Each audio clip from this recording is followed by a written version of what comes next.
What's going on, everyone? Juicebags here, and welcome back to some Dungeon Defenders 2. I am playing my way through Chaos 8 Mastery here, and next up is the Forgotten Ruins. So we need to survive all waves, only build tower defenses, no cores fall below 90% health, finish each combat phase in under 180 seconds, and earn all stars in the same attempt. And it's towers only, y'all, in Chaos 8, so that means we're going to have a relatively easy win. We're going to be bringing along some skeletal archers. With that set up, I'm going to throw in a couple of Earth Shatters and some Frostbite Towers with Destructive Pylon. I'm going to be using that Destructive Pylon for buffing the other towers, since I can only use tower-type defenses. And that's all we're going to bring, then my regular old Nuke Monk. Now, I'm going to go ahead and set these up so that the archers are kind of double dipping. They're going to hit the ground lane and the flying lane. So let's go something like, we'll go 3 archers. I'm going to place them so that they're hitting those flyers too. So like here, the flyers will be able to come in pretty far, but getting a little bit of backside use out of it. Now, I mentioned I was going to use some Earth Shatters. The Earth Shatters are going to be for this lane, as this lane, and really, it's kind of a tough on this challenge with towers only, is you're going to have Hex Throwers throwing at that core from inside of the spawn. One of those lovely little features in Dungeon Defenders 2, where enemies can't hit your objective from inside the spawn itself. We're going to have that happen in here, so we're going to bring along the Earth Shatters, and we are going to fight back with some inside of the spawn killing. So we're going to go 1 Earth Shatter there. We're going to drop another one just like that. And then, of course, we're going to throw a Frostbite Tower in the middle of it all to buff everything up and give us a little bit of CC. Now, on these other lanes, life is much, much easier. We've got nothing really to worry about. So we're just going to throw down 3 archers so that one side, of course, is hitting the ground lane. One side is hitting the flyer lane. And we're going to buff it all up with a Frostbite. We're going to do the same thing over here. So we're going to drop our 3 archers in.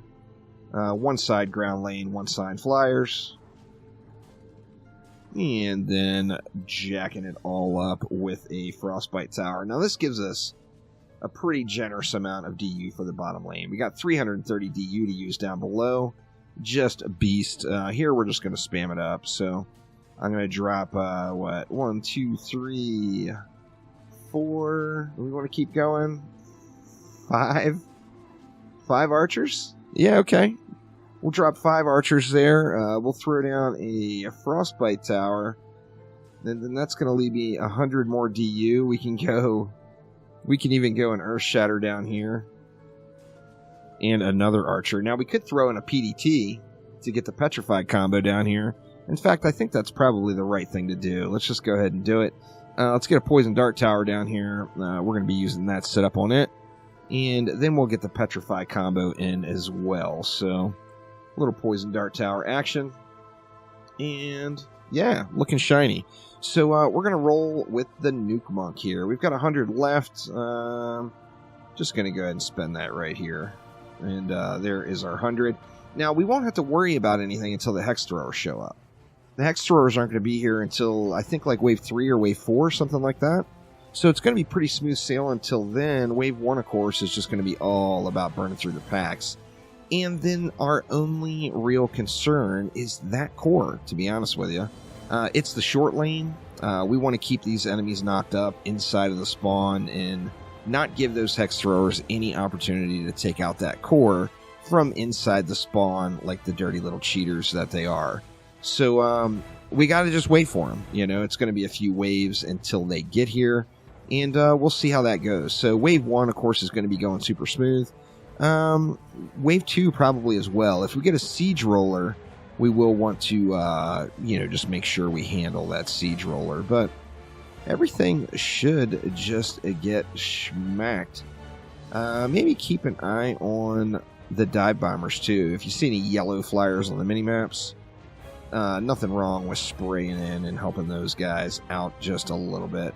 Got tons of time left, over 100 seconds left, and the wave is done, so the challenge of 180 seconds for the combat phase is not going to be much.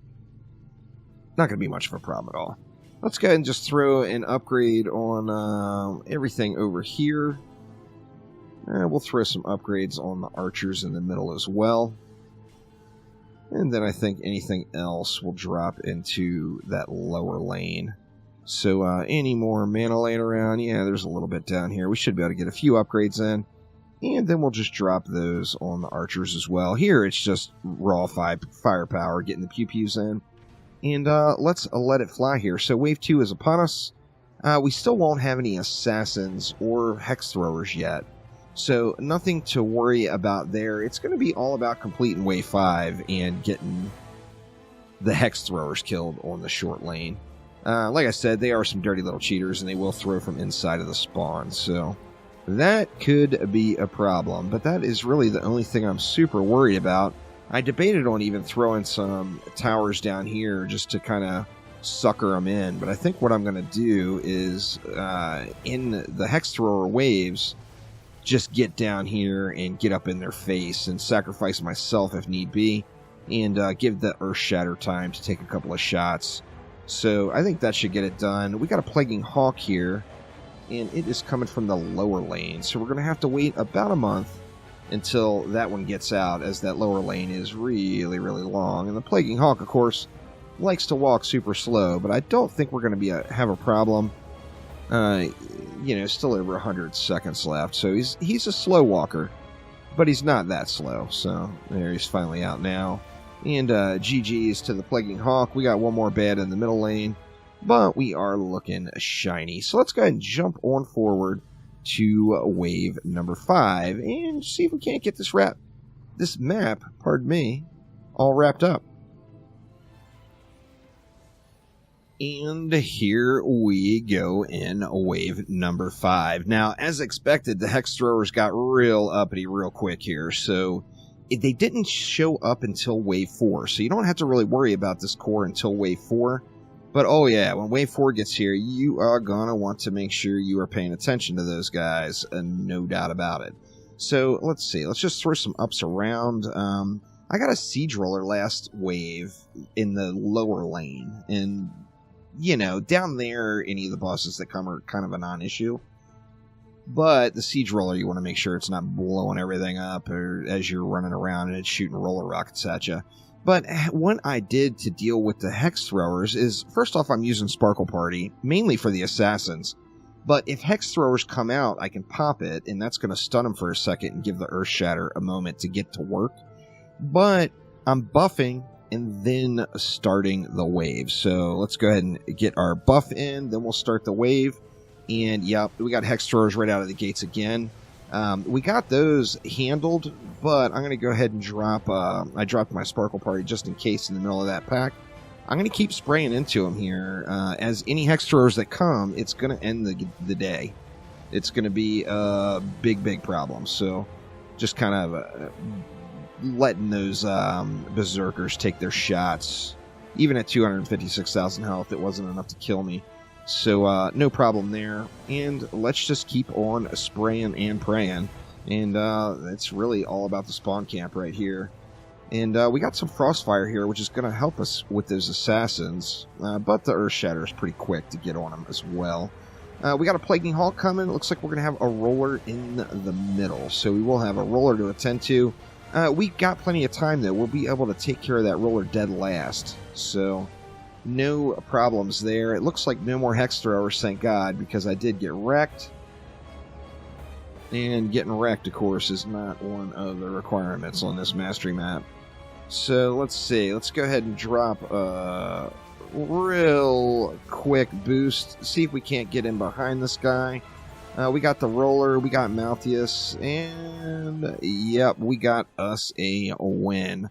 So that is the Forgotten Ruins on Chaos 8 Mastery Mode. So it should give us 5 more stars there, and we got us a Chaos 8 shard pack, all of the deal.